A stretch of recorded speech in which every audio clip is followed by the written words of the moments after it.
you're watching Tell It Like It Is, and my name is Kathy Benuck, in case you forgot.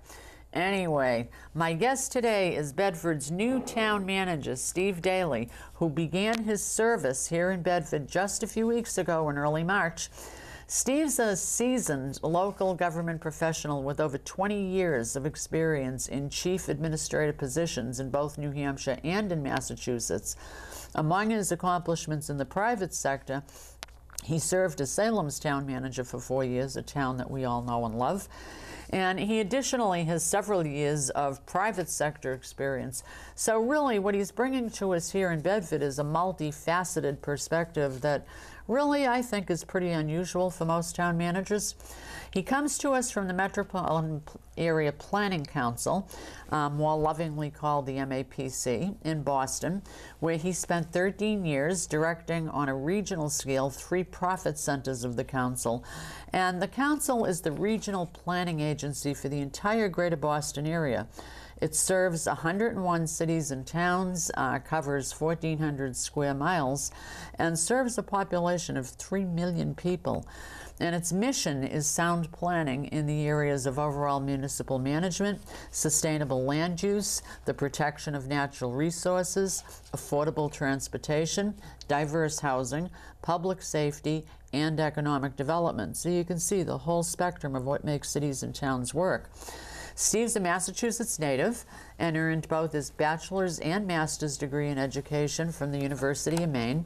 And he additionally earned in mid-career a government executive certificate, from Harvard's Kennedy School, and has worked toward a master's degree also in public administration from Suffolk University. Steve and his wife Leslie have been married for 40 years, long time, and they have 3 adult children, a daughter Tyler, who has special needs and resides with them, and a married daughter, Marin, who I hope I pronounced that correctly. I did. Who lives in Chicago and works at the Chicago Shakespeare Theater, which maybe means Dad gets tickets every now and then for that. And a son, Dana, who is a captain in the U.S. Army Reserve and is currently enrolled in pre-master's courses at Harvard University. Steve's personal interests are many and include skiing, rock climbing, and photography, and I'm told that his office will be getting decorated with some of the examples of his photography. The Dalys currently reside in North Reading, Massachusetts, but not for long because they are engaged in an active house hunt here in Bedford, so very soon they'll number among Bedford residents. So with no further ado, Steve, it's so good to have you here, your first Tell It Like It Is show. I'm delighted to hear you, Kathy. And you're here, what, about 7 weeks now on the job, huh? Has it been that long? I think. Wow. You started first week of March, right? Yes, I did. And here we are. I'm not counting. Bumping through April. We're still just getting started. Well, that's probably because the time's flying, right? Oh, it is. You think? It is. I tell people that things have slowed down enough that I can start counting the snowflakes on the interstate. Well, at least you came in toward the end of the winter and weren't trying to commute during all the craziness. True. Because we had a tough winter this year. Oh, I know it. I know it. It was just as bad down where I live. Yeah, I know. I know. Oh, the whole area. I mean, we just got walloped from one end to the other. Mm-hmm. I am so glad over it's and over again. Oh, it was terrible. Well, you know, if you had, let's start out with a very general question, okay? And this is your chance to kind of brag a little bit. If you had to pick one thing in your whole professional career of which you're the most proud, what would you pick? Well, I've had sort of 3 professional careers. And I think the thing that I'm most proud of at this stage is the work that I did at MAPC, because I started there in a role to rescue a failing collective purchasing program that involved about 30 towns and 3 different groups at the time. And I was hired to rescue it. I came in and as a one-person operation. I effectively did that, and 2 years later they added a person to work with me. We took on a collective purchasing role for the Greater Boston Police Council, which had been running their own program for about 30 years, buying police cars and fire trucks, or actually not buying them, but letting contracts so that municipalities could buy them. we took that over and kept it running and grew the program substantially over the next several years, to the point where the Fire Chiefs Association of Massachusetts came to us and asked us to do the same thing Is that right? for them. And I designed a program for them and set it up. And we started, that one is a particularly interesting one, because in the first year there were $4 million worth of sales through that program. In the second year, $11 million. Wow. In the third year, $24 million. Wow. And by the time I left, we were in the fourth year. That's serious money.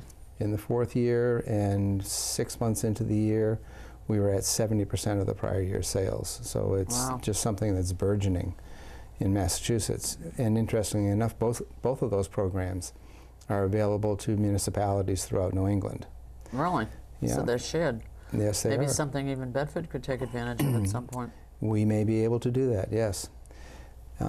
Beyond that, I was the director of a program for essentially municipal consulting, where we facilitated and provided expert consultation to municipalities that were attempting to work together to accomplish a common purpose.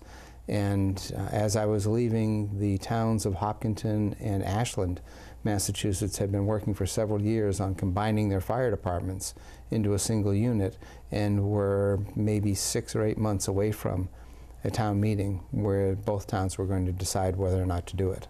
That was a pretty substantial project. And I would think so. yeah, and there was a lot of money behind it from both the state and the towns and MAPC to get it as far down the road as it had gotten. The third program that I had there involved Homeland Security.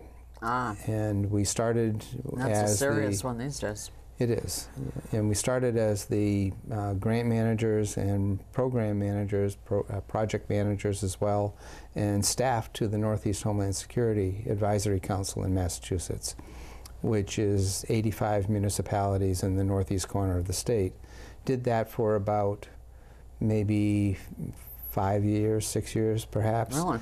And then were contracted by the state executive offices, Public Safety and Security, to manage the other 3 Homeland Security regions in the state. So by the end of the program, we were managing the entire state except for Boston.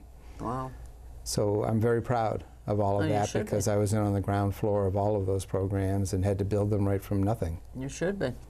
Yeah, the MAPC, I know, has an awful lot of swing in terms of, you know, what it gets done in Massachusetts. That's correct. It always has been. You know, I'll tell you a story that you probably won't find to be totally surprising. Well, the end of it, at least. Well, many years ago, in a previous life, so to speak, I had worked for an organization called Highway Users Federation, which was a national organization, obviously by its title, primarily interested in highway transportation rather than rail or air or what have you. But of course, we'd, you know, obviously have to work with all the different venues. But in any event, I had worked for them for almost 10 years and lobbied for them. And of course, in the course of that, I covered northern New England. So my states were Maine, Massachusetts, and New Hampshire. And in the course of that, would wind up sitting on all kinds of different committees or advisory boards or whatever, because, you know, by the way, I'd be bringing to them the so-called expertise of all those folks within the organization who could help them with different projects. So anyway, I managed to get appointed to the Joint Regional Transportation Committee, which of course fell under the organization you worked for. And it was very intriguing because they were always fighting. I mean, everybody was always at each other's throat.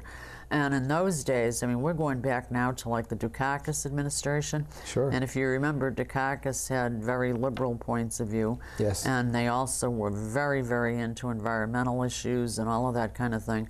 And quite frankly, sometimes were the bane of the existence of organizations like mine. Well, anyway, one of the things that Highway Users Federation was very interested in, as was a lot of state agencies and national agencies and such, was the passing of the Uniform Vehicle Code in all 50 states. Right. Do you remember that? Yes, I do. And of course, Massachusetts, being the ornery one, was the only state of 50 that did not have right turn on red. And right turn on red, of course, had a lot of benefits that even supposedly was to satisfy the environmental folks or the, you know, energy folks, because it would cut down on cars idling and, you know, supposedly cut down on pollution and all the rest of it. Well, the folks who were on that particular Joint Regional Transportation Planning Committee didn't particularly agree with any of that, and for whatever reason, and God knows what reasons, because we never really heard them, you know, expressed, they were violently opposed to right turn on red. So comes the day when we're going to have this big meeting and everybody can chip their teeth, you know, sounding off. And chip their teeth they did. I mean, this went on forever. Oh my God, it was painful sitting there listening to it all, you know. And some of them were actually getting up and equating right turn on red to such things as, and this is not a word of a lie, maybe there's still records of this somewhere, they were equating it to things like prostitution, bootlegging, cigarette smuggling, name it. And that it would be the worst thing that ever happened in Massachusetts. It was going to be the downfall of every Massachusetts resident, bring crime to our state, and so on. And when it finally got to be my turn to talk, well, you can probably imagine some of the things I had to say. You know, most of which wasn't too complimentary toward my fellow members on there. And so much so that somebody who was there representing the construction industry told me that he really felt the need to get up and change his seat because he was sitting too close to me and didn't want to be identified with me, you know. Well, anyway, after that, I don't know. I mean, I never got kicked off the board, but I never got another meeting notice or minutes or anything. They just, yeah, they just kind of forgot about me. I just sort of was like, not there anymore. Well, I know what it's like to be a pariah. Yeah, well, I was definitely a pariah, but you know, to this day, I can't see right turn on red bringing all that evil. And of course, the legislature went ahead and we did get it passed that year. And all of the prediction of terror in the state because of it didn't happen. I mean, as far as I know, nobody's been killed or anything in all these years since. I don't think it's been because of that. I don't know. I don't know. But they didn't want me around anymore, that's for sure. I remember working at the local level then, and the big outcry at the local level and out of the municipal association was that it was going to cost all the towns and cities a bundle of money to put up the no turn on red. Oh my gosh. Yeah. I mean, how crazy. Yeah, it's the wrong reason to stand in the way of a good idea. And people loved it. They were doing it everywhere else they went. Sure. I mean, one of the justifications for it was everybody who came into Massachusetts from somewhere else would go ahead and do it because they just assumed that Massachusetts had it anyway. So if there were any accidents, it was because people were following what was in 49 other states, for goodness sakes. Well, it's typical of Massachusetts to go kicking and screaming into the present. They did. They really did. And on such an issue, I mean, you know, you'd think that there would have been this big war over something a little more serious than right turn on red, but I don't know. My thinking was whatever floats their boat, you know? Sure. I understand. So now we already established you've been in Bedford for roughly about 7 weeks. If I asked you, oh, I love these kind of questions, and I always, you know, I always look at my guest and they have that look on their face like, what's she going to do now? If I asked you what's the biggest impression that you've had so far in Bedford, what would you say to that? The people. The people? In what way? Everyone I've met has been open, friendly, honest, and forthright. Yeah? And really? Very direct. And this was here in Bedford? Yes. Really? Yes. Because, I mean, sometimes that doesn't happen all the time, you know. Well, they must like you. So far. You know, because sometimes people can be a little ornery, you know. I expect that. Yeah. It's been no different anywhere else I've been, but I've been in much more contentious environments in the past. So this is a pleasant change for me. Yeah? Well, that's good. I'm glad to hear that. You know, I've had to deal with some very ornery people and oh, just because of some of the towns that the MAPC would cover, for crying out loud. You know, there's a few of them that go right in there that, you know, if you wanted to have, what would be the word I'm looking for? A town with the most obnoxious people, thered be a few contenders. I can't name in the names. Lineup. No, I won't. I'm not going to do that to you, but, you know, there's a few. You are right. I know. Yeah. Hey, I'm from Massachusetts, too, so I can get away with saying that. Now, I know that economic development obviously is a big thing for you. Yes. And it's a big thing for our town council. And I'm assuming it's also a big thing for our residents. What do you think? And I know you've, had chance to look at this, and I'm sure you did during your whole process of even applying for the job. What do you think now is needed in Bedford to improve our economic development efforts? Because as you know, some of them kind of got off to a slow start. And as you know, there was an attempt, 3-4 years ago, to even hire somebody to specifically do that job that didn't wind up flying, to the woe of many. So, I mean, where do you see things going now to get this up and running?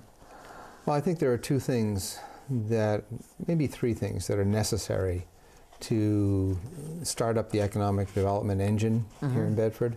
One is a plan.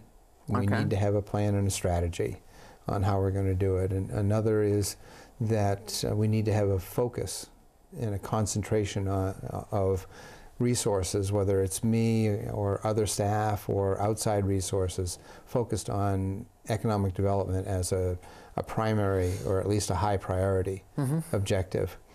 And then we do need that dedication of resources. We can't do it with our existing staff for the most part because they're all busy. And right now we're in a pretty much reactive mode, dealing with whatever walks through the door. And in that case, the economic development is choosing us. We're not choosing it. Yeah, good point. And we need to get out into the marketplace, market Bedford for what we want it to be, as opposed to what others think it is, or where others choose to take it because they're limited in their vision or in their economic capacity themselves. The other thing that we need to have happen is for the economy to turn around. Well, yeah. And we have no control over that, but in a way that's a good thing right now, because it puts us in a position where we can position ourselves for when it does turn around. We're known in the marketplace, and we have our assets out there being sold by professionals and ourselves. The council has identified an economic development strategy and focus on economic development itself as one of its priorities this year. So there's going to be a lot of effort put into that. Do you think that it's finally going to be the time that we'll have an actual economic development director on the job? Well, as I said, the first thing we have to have is a strategy that drives a plan. Yeah, true. So I don't know what's going to come out of that plan at this point. I do know that, or I have a very strong belief that we need professional assistance in marketing ourselves, especially outside of Bedford. Within the community, I think we can do a pretty good job ourselves, because there are people that are known to us and we're known to them, and they already are here. And expansion, redevelopment, refreshing the places that exist and the employers that are here is something we can work with directly with them. But marketing ourselves to the outside world, we don't have anywhere near the capability of doing that. And you make the point too that people trying to do it with current staff is awfully hard to make fly, because they're already totally full of their own jobs. They are. Without being, I mean, that's a separate kind of function all unto itself. Yes, it is. It's a different sphere that they would have to think and operate within, and they're not there. They're focused on where they're standing as opposed to the environment around them. Yeah, of course. Yeah. Oh, hopefully, and where they have made it a priority. Maybe we'll see. It's a very high priority. Well, that's good, because, I mean, obviously, for all of us taxpayers, the more economic development we have, the less the burden falls on us, too, to finance the town. That's exactly why it should be done. Which kind of brings me to this. Okay. Many of us in town think and believe that the town has suffered due to budget considerations that resulted in important projects being either postponed or downgraded, made smaller. And again, this is not casting any stones at the council. I think the council has done their level best to try to hold taxes down, because they know that residents are getting very worked up, because a lot of us do believe, and I know I certainly do and have blogged on it, that it's a direct result of the never-ending increased spending on the school side of the ledger. And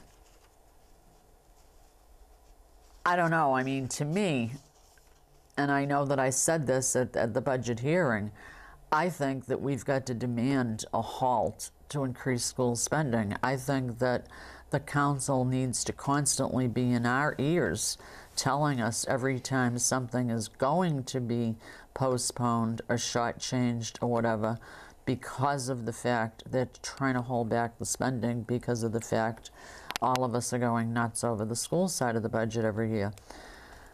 What's your take? Do you think it's very unfair of me to say a thing like that? Of course it's not unfair for you to say something like that. You're a local resident, you're a taxpayer, you have an opinion, and you should feel free to voice your opinion. Your perspective is one that I've heard several times over, not necessarily from the council, but other places as well. What you're driving at, though, is really a political matter. Well, and that's for the council and the school board to deal with. Yeah, to a high degree. Both the superintendent and I are their managers, the ones who lead their organizations that do the work.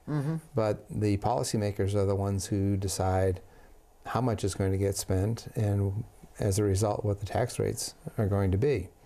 So there has to be a coming together of both the school board and the council in order to, let's say, drive an overall agenda from a tax rate and a spending standpoint for the community.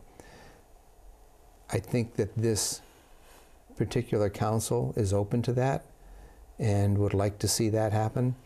I think that the work that Jim Scanlon has done as a counselor to bring the legislative delegation, he's done a good job. The school board and the town council together to talk about issues and hear from people within the community about what their concerns are, that's a good thing, and it should continue. Where it will lead, there's no knowing, but if people are talking, things can happen. If they're not talking, things won't happen. No, I agree with you. And, you know, quite frankly, I mean, I'd like to see the council be very aggressive with their comments. I mean, they know better than I know as just a resident who only kind of hears the end result. They know better than I do, or most of us do, as to really how far they have to pinch because of this. And I would like them to be loud and clear to the school board every time they need to be, because I really do believe the school board and the school administration has to get reined in. I refuse to believe that there aren't cuts that could be made there that aren't going to affect education. Well, you're speaking to a very uninformed person on that front. However, no, I don't expect you to, you know, jump into that. I mean, obviously. I can say, though, that I think that this council is up to that. I hope they are, yeah. And I think that they believe that the tight budget that they had to come in with this year was driven largely by that large increase. It was a large increase. Yeah. And I mean, it never shows any sign of waning down. You know, we keep getting hit. And even if, you know, people get angry enough to vote against the budget, it doesn't do us much good, because the default budget's within spitting distance anyway. In fact, one year the default budget was higher. So interesting. Yeah. So I mean, you didn't even gain any ground if you voted for that, you know. Well, on the other point that you mentioned, I think I can reassure you that in this upcoming budget process and those that follow, you'll be hearing from me as to what I believe needs to be done and what should be done insofar as town services and other aspects about maintaining facilities, maintaining infrastructure and the like. And going through the budgeting process will be identifying those things that are being taken off the table as a result, and their priorities will be shown. We definitely need to hear that. I think you do, and in the interviews that I did with the council, I was open with them that I believe that they need to be able to see the entire picture and understand how it's diminishing as a result of budgetary constraints. And they get to make those decisions about what gets left behind or put off and what gets done. But we will prioritize those coming forward as the staff. Well, I mean, I think we all, recognize our obligation to educate kids. Sure. And we all recognize that, a good school system benefits the whole town. But, a school system isn't all there is to a town. And I think, and I call them the gimmies, the people who will support anything as long as it's designated for education. I am of the belief that the gimmies think it's only education and nothing else that makes this town. And there's a whole bunch of the rest of us who are saying, whoa, not so. You can have the greatest school system in the world, but if the town is terrible, it won't matter, will it? People won't want to live here. That's right. There has to be a balance. That's right. That's right. Yeah. And that's one of the reasons that you see the road bond that was approved at the last election passing, because the infrastructure in the town and how the town looks as a municipal entity, how well people can get around, has a lot to do with property values. Of course. And not just when things are resold, but when people are living in their own neighborhoods, and they want to have good infrastructure around them. They don't want to be living on a road that's coming apart. We saw a lot of that coming out of the Old Farm Road residents who, they were very for a long time, have been suffering from a road that's just disintegrating itself as a result of winter seasons. Well, and then of course on the other side of the coin, even though the town made a strong case for a second fire station, in March the voters defeated it, which again I believe is totally because of the fact that we were going to be getting that whopping tax increase on the school side. So, I mean, I'm pretty much of the thinking that the council is going to still try to move forward with that. What approach do you suggest in 2014 that's going to turn that around when it goes back into the ballot in the 2015 town election? Well, the council and I dealt with that at their goal-setting retreats last week. Okay. And there's a commitment on the part of the council to bring the matter back before the voters this coming year, and also a realization on their part that it has to be put out in the public view much sooner than it was this last time around. Yeah, it was kind of late this year. So you'll probably be seeing something toward the end of the summer or early in the fall where the rationale and justification for building that station will be aired, and it could be that there'll be an incremental approach taken on a scalable basis to building something smaller than what would ultimately be down on South River Road in order to get started. Later? Yes. Okay. Address the immediate need with an eye toward the future on how that's going to be addressed. Well, that would be reasonable too, yeah. But obviously it'd be nice to be able to do the whole thing all at once. I mean, the cost savings in the long run would probably be worth it. It would be. To do it all at once. Yeah, we're not going to see interest rates much lower than we're seeing them right now, and we hope we don't see them much lower, because that means the economy's gone sour again. And plus the cost of everything will continue to rise. Right. So now here's one for you, and I don't know if you've even had time to even look at it, because when you're coming in, there's so many issues that are either still going on or recently have happened and so on, and it's going to be amazing trying to get a handle on all of them. I can't imagine you have a question that I don't have something to say about. I'm sure you have something to say about this. Well, this is more an opinion than anything. I won't do anything to get you in trouble at this stage. The educational farm at Joppa Hill certainly made the news a lot in the past year in Bedford, and certainly has been the subject of some controversy, not just in the past year, but in previous years. Now, supposedly, they're going to be coming before the council looking for a 50-year lease with the town.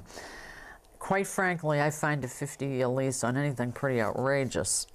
That's my personal opinion. What do you think of a lease of that kind of length, particularly when you take into account the farm's kind of, I hate to say it, but their long history of not living up to their obligations to the town of Bedford? First of all, the proposal that I have in my office is 30 years, That's not too 50. much too.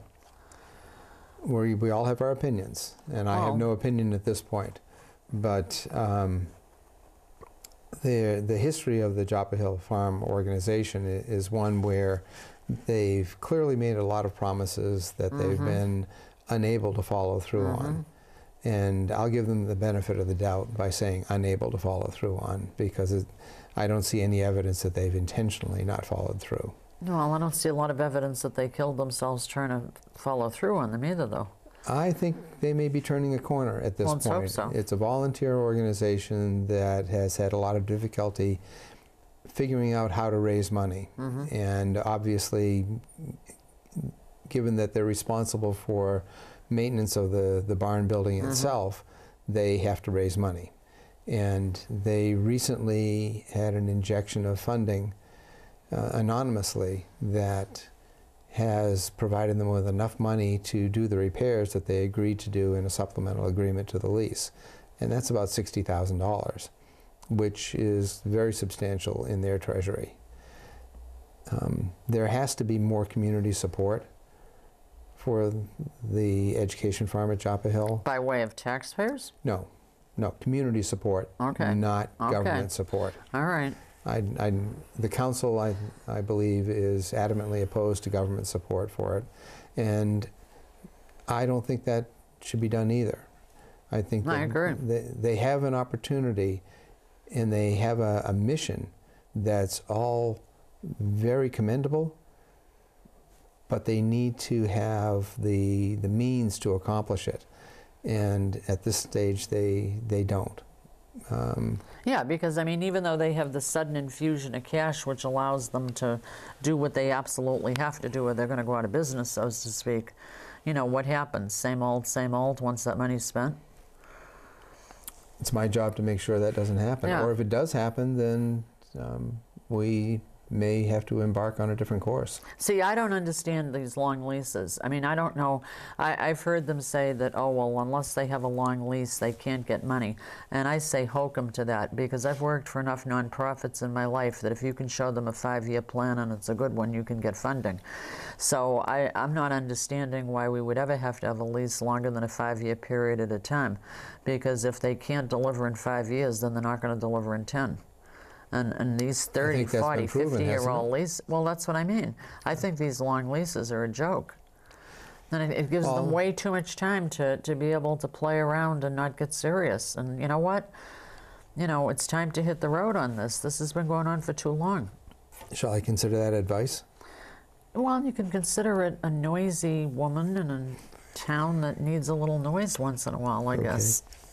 I don't know, but I'm glad to hear you don't like 50-year leases anyway. No.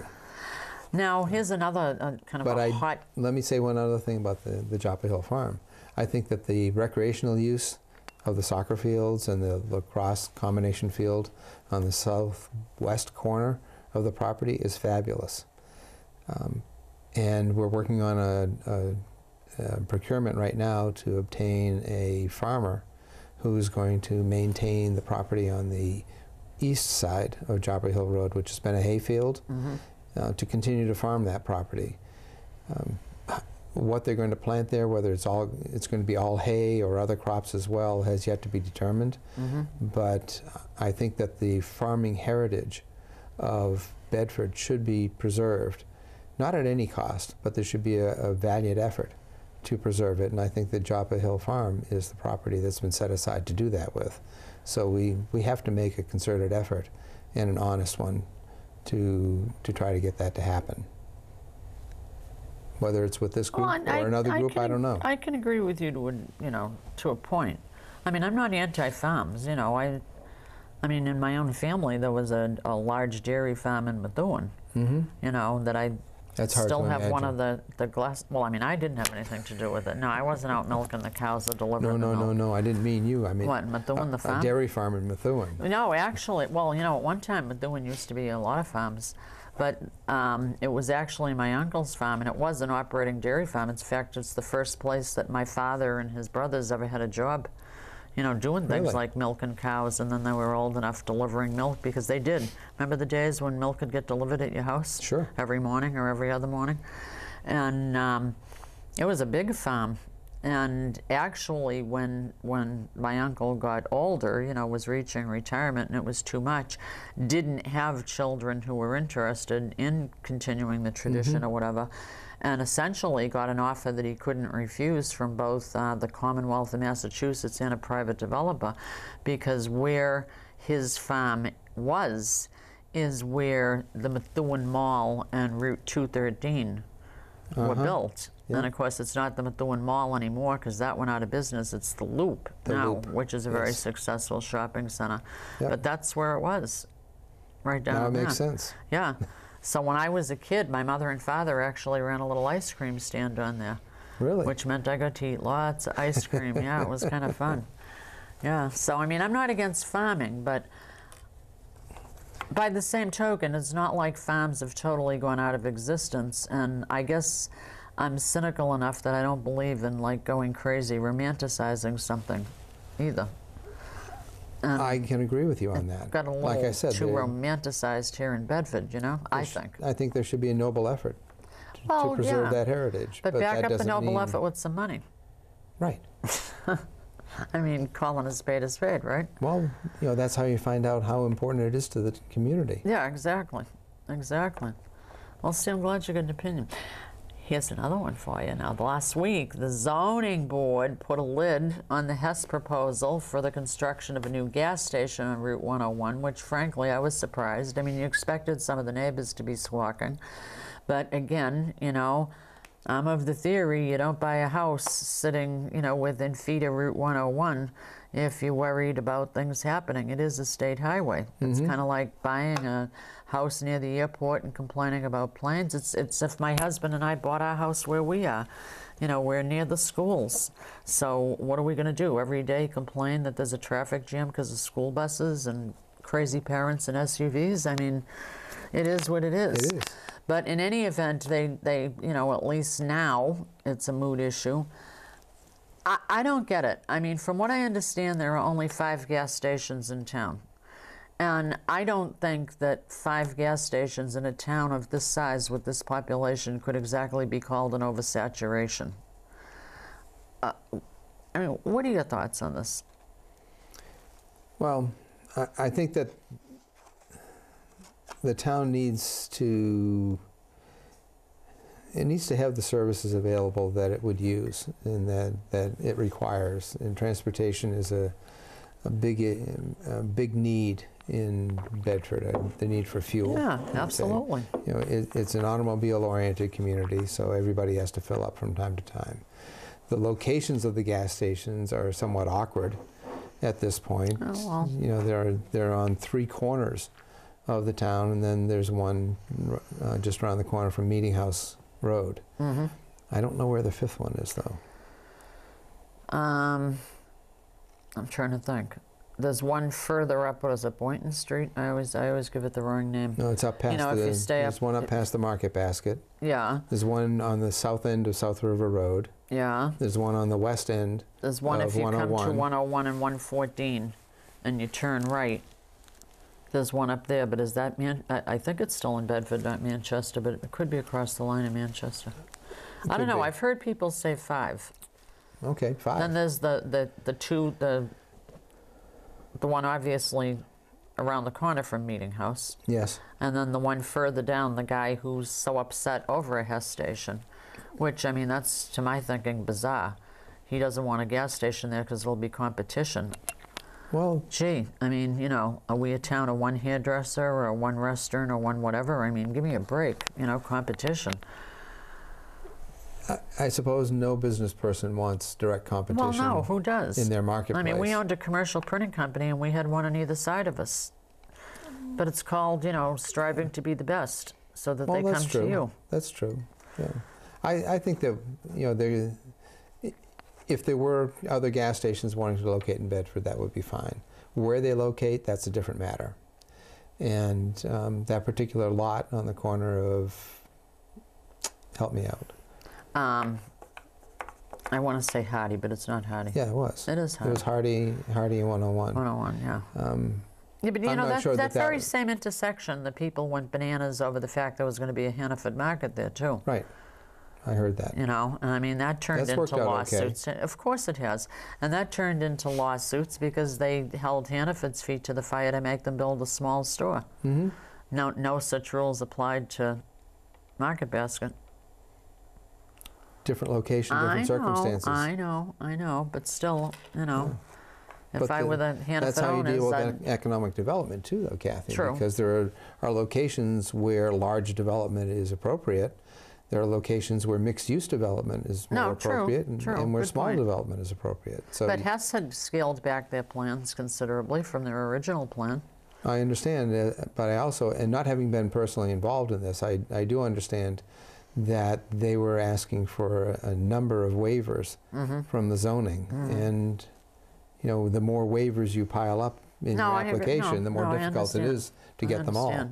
It kind of seemed, though, that the zoning board in their discussion centered mostly on the neighbors' complaints than anything. I have no personal knowledge. No. Can't Well, help you out there. I mean, I didn't hang on every word. I watched it on TV. I didn't go physically. I was actually planning on going, but that's the night that it was teeming rain, and it just didn't seem like too much fun to go to it. Well, I've made it a habit. So I watched it on TV. I've made it a habit in my career not to get too close to the business of adjudicatory boards. Well, that's true. Yeah. You know, they have their That's own probably a decisions smart- to yeah, make. yeah, that's They're true. independent thinkers, and as the paid professional to be the chief administrative officer here, it's important for me on some occasions to take a neutral position. It's going to be frustrating on occasion, though. Oh, sure it is. I mean, you seem like you're pretty outspoken, you know. Now, here's a subject near and dear to BCTV's heart. Uh-oh. As you know, there's now a Bedford effort to obtain a license for a low-power radio station. Yes. And are you in favor, or are you against, and why? 100% in favor of it. Okay. I think every means that the local government, in this case BCTV, as the government's and the public's output source for the rest of the community, every means that they can capture is a good thing.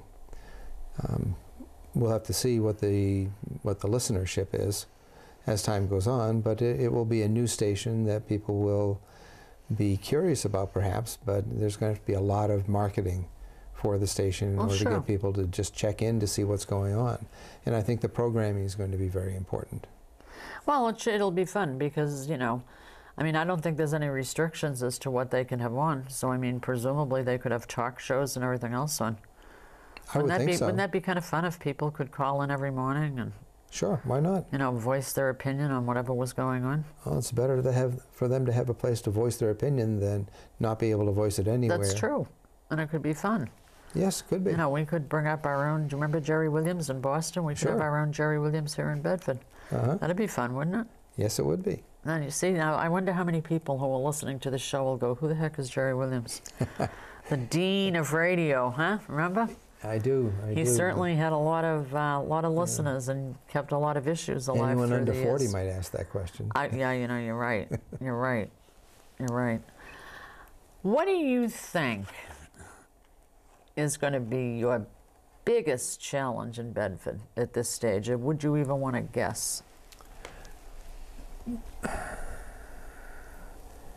I think there's a difference between biggest challenge and most difficult challenge. Okay. Well, what do you think is the most difficult then? I don't have a clue yet. Not yet. No. No. I think the biggest one, though, is going to be the developing the economic development strategy and implementing it.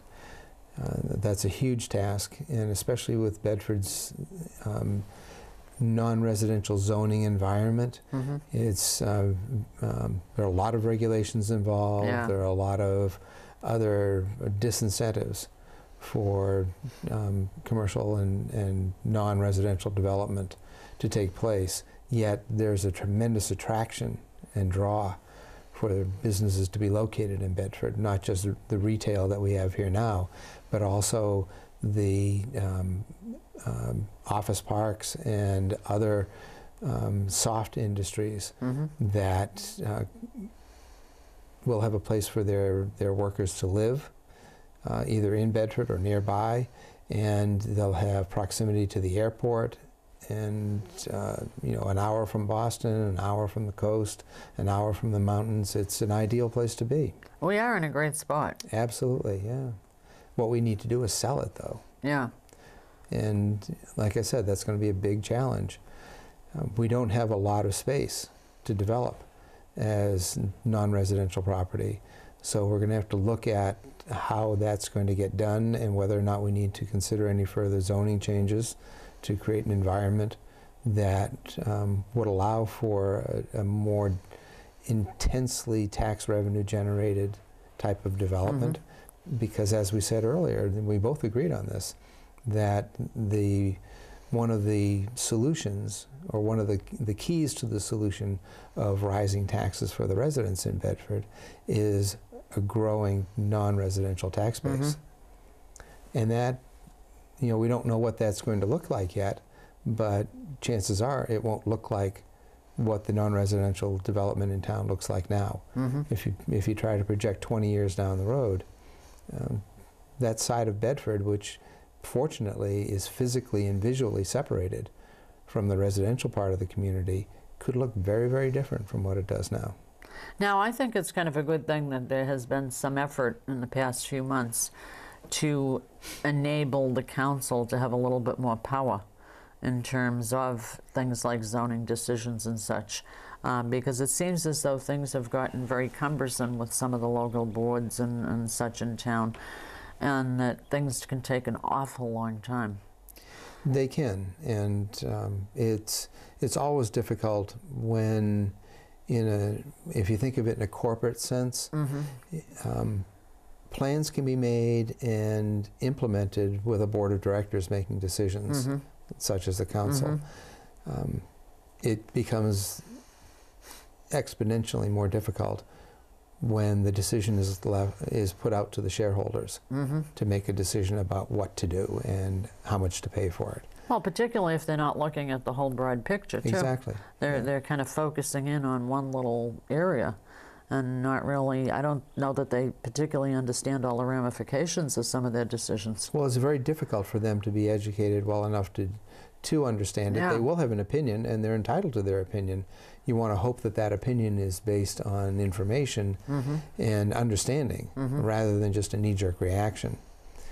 And that's one of the things that is going to be a large task with regard to the economic development plan, because it's not going to be supported if the community doesn't buy into it.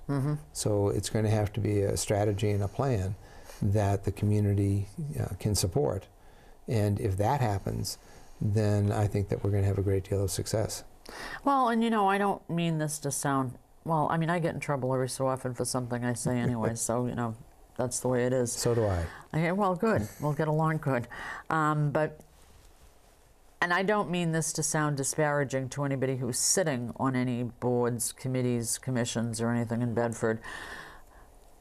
But, you know, there's such a lack of people who are willing to volunteer for some of these boards and such, that sometimes, you know, maybe only one person will apply, which pretty much means that they're going to get the appointment. I mean, the council has the job of filling these seats, and every so often we'll have some that don't get filled just because there are no applicants. So, I mean, it's not like all of these boards and commissions and such are manned by people who have any skill set or any knowledge of what it is they're going to be voting on sometimes. They just happen to be kind of a person who stood still long enough to say, I'm willing to volunteer. I don't think that happens often here in Bedford for a couple of reasons. Well, I don't know how often it happens, but I think it has happened. I don't know the history, so I can't comment on that. But I do know that the council is very focused on trying to generate interest within the population to step up and volunteer for service. They've all done that. And the school board has all done that, and they've done it for different reasons, obviously, given the two different focuses. Well, true, yeah. But the approach that they want to take, I think, has to be developed to where it's effective, and the approach is generally that they want to advertise, they want to talk to people, they want to meet people and encourage them to get involved.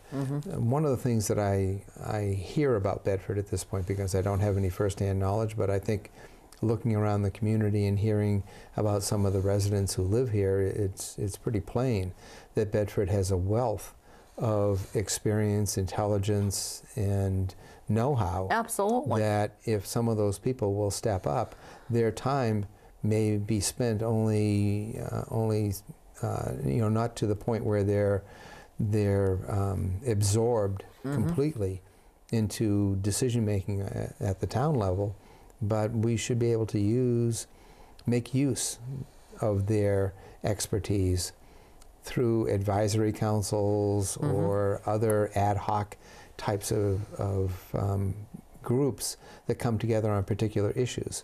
I hope to be able to use a lot of the expertise in town in developing an economic development strategy. I've done economic development work in the past and have been fairly successful with it, but I'm sure they know a lot more than I do, and the town is losing if they don't bring those skills in to help out. Oh, I agree, and I don't think it's that we lack the people who could bring all kinds of expertise to these things.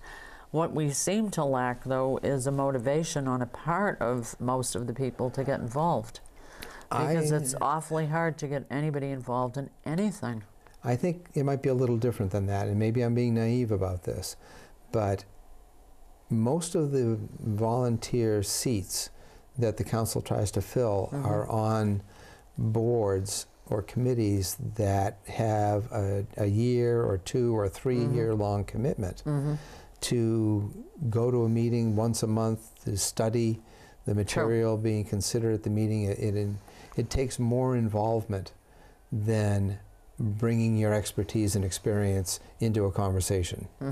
And I think there's enough focus on the family and the career and the business here in Bedford that getting people to, or finding people who have the time available and the desire to contribute to the community's overall welfare to come forward is a very, very difficult thing. It is difficult. Yeah, so I don't think you're going to get a lot of people that would step up to sit on the planning board, let's say, for, 3 or 5 years or something like that. Yeah, I'm not sure what that term is. Because a lot of these boards and committees have a learning curve to them that takes a year or more before you really have your feet on the ground and you can make good decisions because you know what's going on. Maybe part of that is that they only meet once a month or a couple of times a month. Another part of it might be that they're dealing with a variety of different issues instead of the same kind of issue over and over again, so that people can get their legs, their sea legs. It's a deficiency, I think, that the government suffers from now, that that wealth of experience and skill is out there in the community, but the council has been unsuccessful in tapping it. Believe it or not, we are coming into the end of the show very quickly. Wow, we have about 4.5 minutes left. So I'm going to ask you the bonanza question. You haven't already? No. Uh-oh. This is a good one. If you could right now, we said you are a ruler and you can do whatever you want. Not only can you do whatever you want, but we're not even going to put a budget restriction on you. What do you want to do right now with no budget restriction and no other restrictions? What do you want to do right now to improve Bedford? I already did it. What? I asked the fire chief to take down the rotted out plywood sign in front of the fire and police station. Get out of here, it was you gone. did? Yeah? You mean the one that, is that the one that was missing letters or something? What did it say? Fire, danger? It said fire department, police department, building department, I think. Oh, wow. But the letters were peeling off it, and it was a mess. Oh, wow. So what, are they going to put up a new one? Well, we're working on branding for the town. And there will be a new sign at some point. But that's a pretty easy one. Now, I'm asking you if you could do I know what you're asking. Whatever you wanted with no budget restriction, what would you do? Come on now. Too soon to tell. Oh, no, Si. You've driven around town and you've been here 7 weeks and you've heard everybody grouse and complain and everything else by now. Not that anybody ever grouses or complains in Bedford, of course. We live our perfect little existence in our perfect little bubble. My observation at this point is that Bedford is better than the public buildings that it has. Ah, yeah, you're right. Yeah, our buildings aren't exactly fantastic. And the community is pretty well built out at this point, but there's a population here of, what is it, 22, 23,000? Something like that, yeah. Yeah, that's not a small community in New Hampshire terms. No. We're almost becoming a city. Well, that's a different form of government. No, I know it, but I mean, we're almost, you know what I mean, in terms of size, like. Yeah. We're almost like a small city. And I think that Bedford has an air of community pride about it that can be better displayed. I don't know. Yeah, I think you're right. I don't know what the answer to that is. No, I think you're right. Yeah, I think you're right. I think Bedford needs to stand up and be noticed. I tend to agree with you, because sometimes when we get noticed by other media and such, they're kind of poking fun at us a little bit. I don't know if you've picked up on that yet or not, but well, believe it or not, we are under 2 minutes. Is there anything before we tune out that you would like to say to the residents of Bedford to get to know you a little more? Sure, I'd like to say, come and see us. Come down to the town office building, come to BCTV, meet people, find out what's going on. If you have concerns, voice them. If you have praise, please add that to your visit. But in any case, visit and find out what your town government is doing for you. The police department, as you know, is running a Citizens Police Academy right now. It goes for 10 weeks, 3-hour sessions every Tuesday night. They'll do that periodically. I'd encourage you all to investigate it and consider taking part in it. As for other issues, please attend public meetings. The council meetings, the planning board meetings, the zoning board of adjustment meetings, whatever interests you, but come out and join in. Your town elected and appointed leaders need to hear from you, and they really appreciate your being at their meetings and voicing your interest and concerns about what's going on. Perfect ending to a good show. Thank you for being here. It's been a pleasure having you. Thank you. Well, everybody, you heard him say it. He said, come on down and visit. So you have an open invitation. I don't know if he has a coffee pot in the office, but if he doesn't, we can all pitch in and make him get one. So, you've been invited, so now it's up to you, and it's up to you to not only support our new town manager, and you can tell he's got a lot of ideas, but it's also up to you to be involved. And, forget this, we live in a bubble. Or it might be a pretty little bubble, but it needs all of us to be involved, and that's telling it like it is. So until next time, I hope you'll be back, and thanks for watching this one. Bye-bye.